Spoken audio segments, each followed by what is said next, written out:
Hey everyone, welcome to the Ball and Chain. It's Wednesday, the 10th of September, and on today's show, we're going to debrief what a fantastic performance by England. I was really critical, or probably a bit unfairly critical, against Andorra.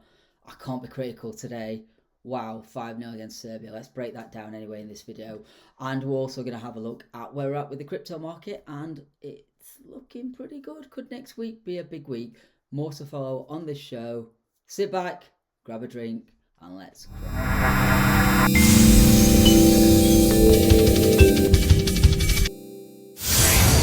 Everyone, before we get started, just wanted to interrupt the show to quickly let you know that all the information shared in this video and any video we show is for education and entertainment purposes only. If you need financial advice, please speak to a financial advisor. Okay, that's it. Like and subscribe. Click that bell button so you never miss a beat, and enjoy the rest of the show.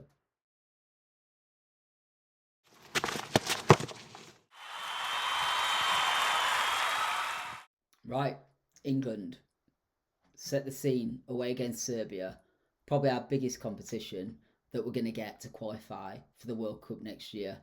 I must admit, you looking at the sort of stadium and the atmosphere there, it was quite hostile. The England fans were in brilliant voice though.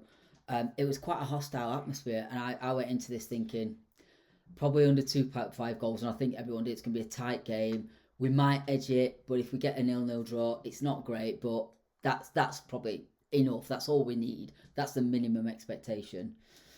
And for 33 minutes, to be honest, the first half an hour we dominated. They didn't offer much, and they looked like they were struggling against us.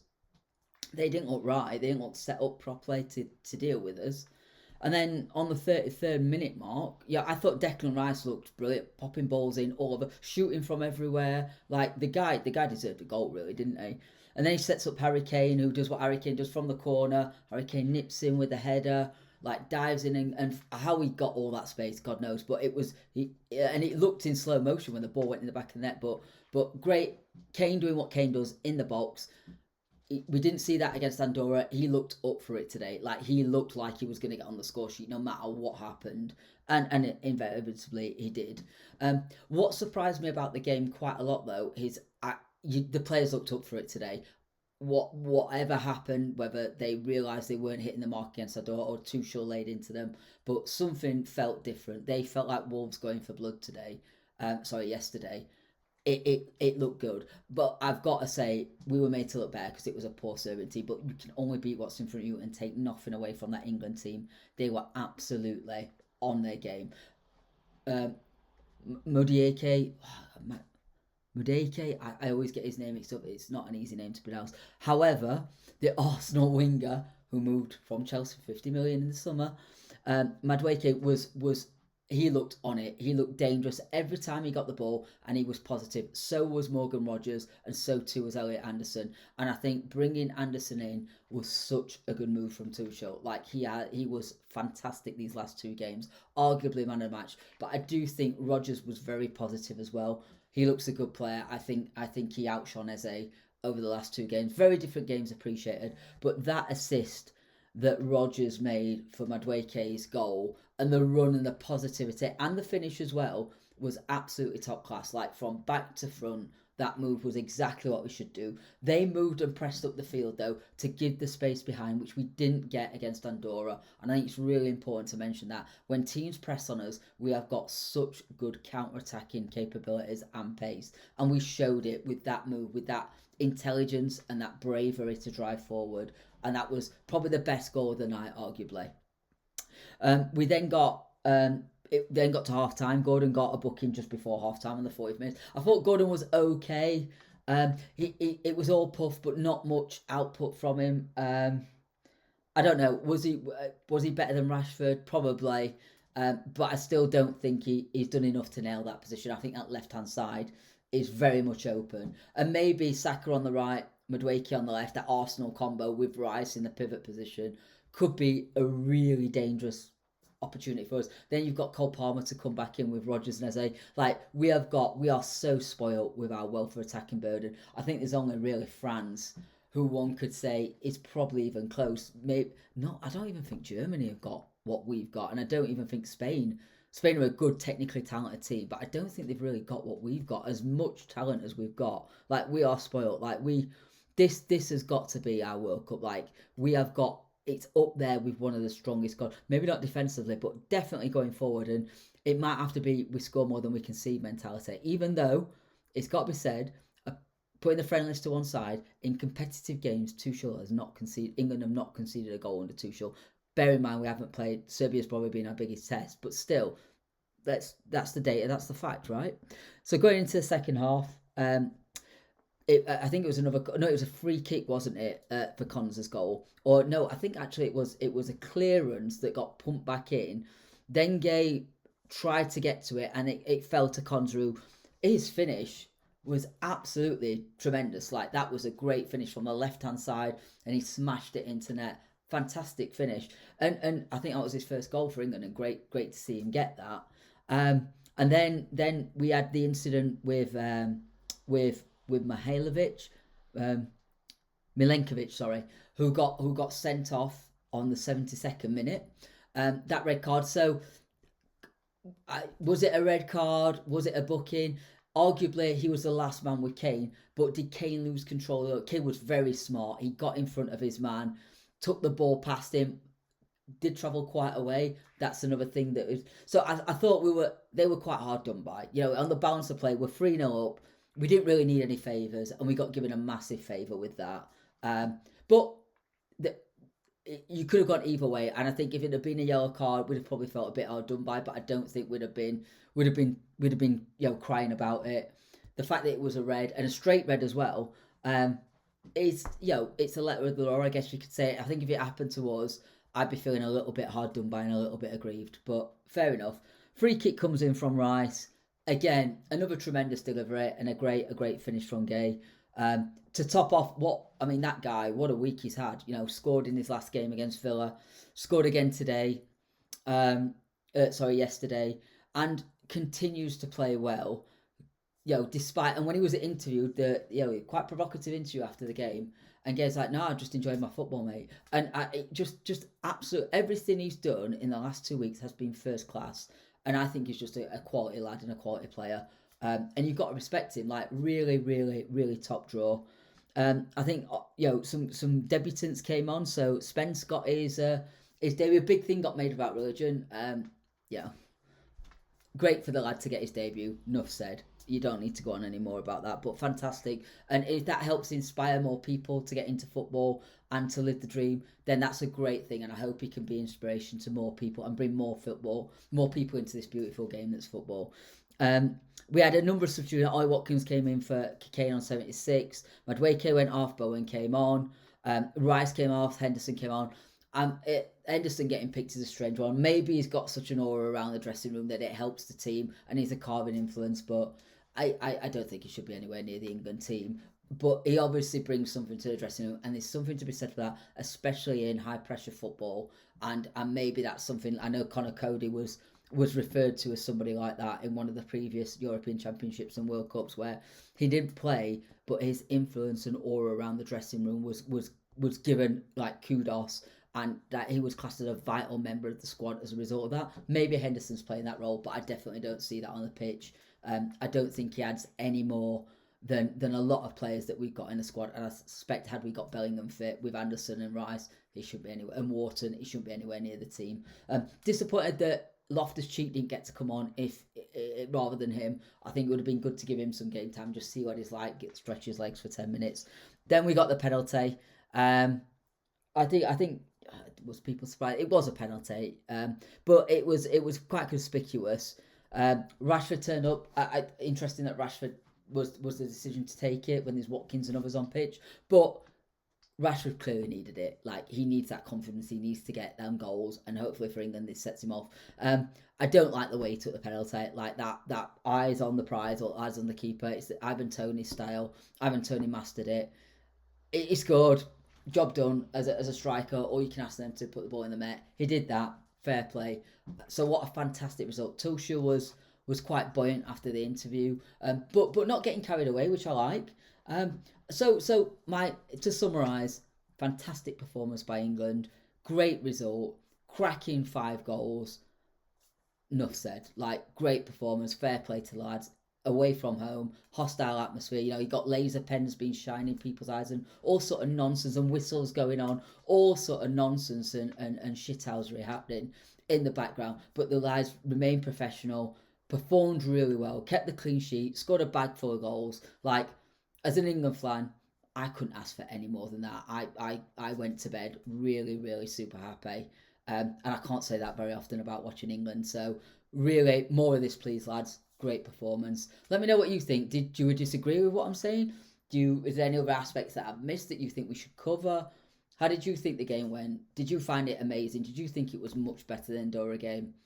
Let me know in the comments. And while you're down there, why not just give us a like, go to subscribe, and click that bell. All right, let's go on to the crypto news next.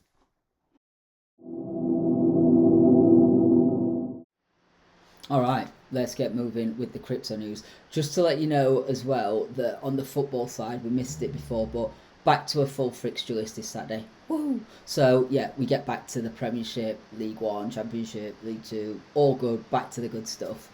Although that last game was all right, so we're good with England at the moment. Okay, let's move on to the topic in hand, which is cryptocurrency. This week has been a very interesting week, hasn't it? We've definitely the last 24 hours have seen a real positive pump. Not for all tokens though. So we've had definitely some mixtures in performance. Trading volume is doing okay. Market cap has gone up nearly 2%. We're seeing real positivity, and we've had some real good data news for the markets anyway coming out, and that has again moved sentiment up towards the probability of a rate cut. It just keeps getting more and more. So between now and next week, I think we're still going to continue with the volatility. And I don't even know if we're going to get a sell the news next week. So next week, I think we'll get a big pump, hopefully on the 17th, depending on what that announcement is. Is it going to be 25? Is it going to be 50? Trump's again waded in and put more pressure on Powell. Next week is a key week. So leading up to that, we're going to continue to do videos. And hopefully, we'll all be celebrating by the end of next week some market pumps. Let's do our usual and go up and down the charts. What I may do is start to zoom in a little bit more on some selected coins like Bitcoin using TradingView and start to look at that, a bit more price analysis and start talking about, fib levels and start looking at that and really get into some more trading setups and looking at what that looks like between now and what I think will be the end of the year and the end of the bull market. So we're going to get in. I think the next few weeks we're going to see some real shooting stars and some things really rocketing. And let's see. I mean, look at de facto. I'm just drawing attention to de facto. I'm just going to put it into the screen now. Look at that crazy gain. Like, that is insane. If you've got into that, bro, you're retiring, aren't you? You're never working again. Like, that is crazy. Anyway, if anybody knows about any of these projects, like, you just need to hook us up, like, because that's insane. We're all retiring. If you'd have put, $100 in there, you sorted, aren't you? Your mortgage is paid off. It's just insane. But that's what this market is, right? That's what I love about crypto. Like, there's that opportunity. Not that I think I'm ever gonna. It's like lottery, this sort of stuff. Most of them are rugs. It's a needle in a haystack, and you've got to get extremely lucky or be really good at this or be insider trading to be able to do that. Just be careful out there, because while these sort of stories do exist, it's a minefield, isn't it? It's the wild west at the moment. All right then. So most coins, the good ones are doing very well, are pumping by about 2%. And do you know what? I'm starting to think in the last 24 hours, the real winners in this bull market, I think, are starting to show. We know this bull market that not every single coin is going to pump, right? We know they're all not going to pump. So look at this. Bitcoin 2.2%. Ethereum's dropping off 1.3%. XRP's dropping off. They've had the moment, they're dropping off. BNB has been a big winner, soaring all-time highs all the time, 2.3%. Sol, big winner, continues to grow, 2.8%. Do you see what I'm saying? There's some patterns emerging. Cardano is starting to gather a lot of pace, 5% in the last week, 2.3% last 24 hours. We need to be watching these. These are the coins that I think are going to pop the most in the next few weeks. Chainlink, again, consistently good, maybe down in the last 7 days, but up 2.3%. Chainlink's going to do well. Hyperliquid, insane. Like, we've been monitoring this, haven't we? Everybody's been watching this and say it's going to pop. It is doing 18% in the last 7 days, 3.6% next 24 hours. That is a big one. Like, We were talking about Hyperliquid, I think it was about $44, and that would have been an amazing entry point, because I think, personally, a lot of people are saying the analysis from others, and what I'm saying is probably likely to get to $100 this bull market. Hopefully, Hyperliquid is really one of the winners this market. Sui, again, another top one, 6% up, 3.7% last 24 hours. We need to be keeping an eye on these ones. Stellar, good. Avalanche, 10%, 13%. Avalanche was quiet. It's now stepping up with the other layer ones like Ada, like Sui. Are we going to see that rotation? Everyone stays, we're starting to see that rotation already from ETH, and the trading on ETH is great. Has ETH topped? Has it reached its top, and is it ever gonna get back? Bitcoin, ETH, Bitcoin's reclaiming some of that ground now. 0.38. It was 0.44 to 47 at one bit during August. We've seen that slip down. Is that just consolidation? Is that just a typical bull market thing that happens? And are we going to see that flip again in October? Let me know in the comments. Let me know your thoughts. Really keen to know. Let's scroll down a little bit further.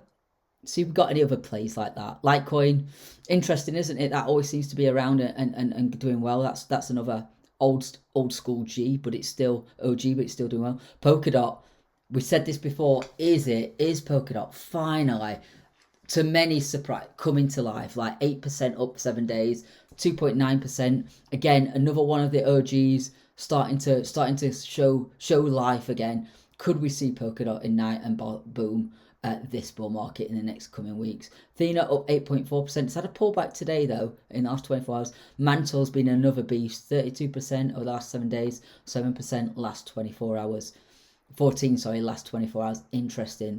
It's interesting times. Look at WorldCoin, 101% over the last week. This is Sam Altman, and a few of Sam Altcoin. I like that. We might start using that. Sam Altman tweeting about it, and Tom Lee also tweeting about it. It's just made it pop now, and everybody's aping into it. Well overbought. My opinion, stay away. 100% gain. If you got in a dollar or just below $1, you've done amazing. Take your hat off. Meme Court, we've talked about this loads, haven't we? Up 100%. Just keep showing no signs, but it does look a bit overbought, so just be careful. Ondo's one of my favourites. I'm waiting for this to really ignite. I think its time will come. 6% over the week, 6.9% in the day, $1.02. Look, I'm hoping for $3 to $5 for this baby over the course of this cycle. It's got to go. It's got some real big players. Its time will come. I'm pretty sure. I'm hoping it pops. Store rate. We've been covering this for ever since I've heard. That's one of the first ones that I started talking about. Digital IP on train. Up 23% since I've been talking about it. It's gone down 8%. If that drops under $10, it's worth thinking about. I think that's going to continue to be a big gainer at this market. MYX Finance, look at that, 1,000%. Damn. Like, again, how good would that have been to get into? Unfortunately, I didn't, but that's a big mover. Again, overbought, gone down 10%, back up 1%. Interesting to watch that one. Aptos looks to be coming to life again, another layer one, interesting. Pole, lots to talk about that. It's down 4.2%, but again, this has potential and looks a good setup. So Pole's something to keep an eye on. Again, what else we got? Binance State. Well, that's gonna come in line with Binance.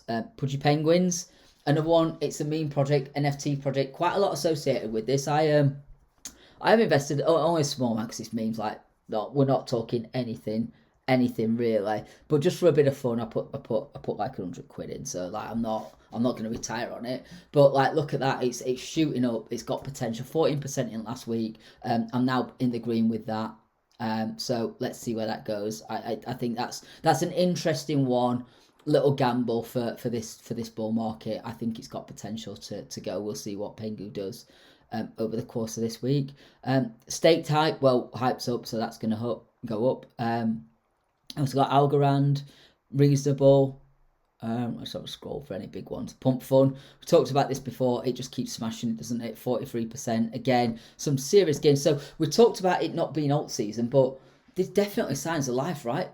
32% on that. We've seen others that have shown amazing shows. So this altcoin season is heating up. Not all coins are going to heat up. So it's important we just recognise that there is an alt season happening here. Look at some of these.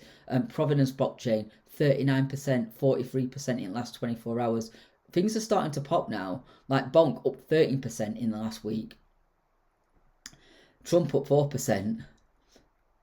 Filecoin up 7%. Like, man, that needs to go. That's well down in its all-time highs. But Filecoin, again, another one of them's talked up a lot. FET needs to move 4.7 this week. It went up, but FET needs to deliver. It absolutely needs to deliver. Jupiter 6%, Flare. I mean, look at these. Like, I can keep going, but you know, in the top 100, we're seeing optimism, and we are definitely seeing signs of optimism in the market, aren't we? 7.6% up this week.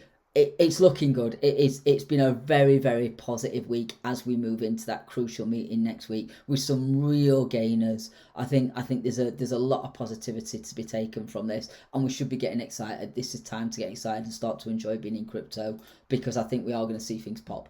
Okay, I think this is in line with what we've been seeing generally over the last day.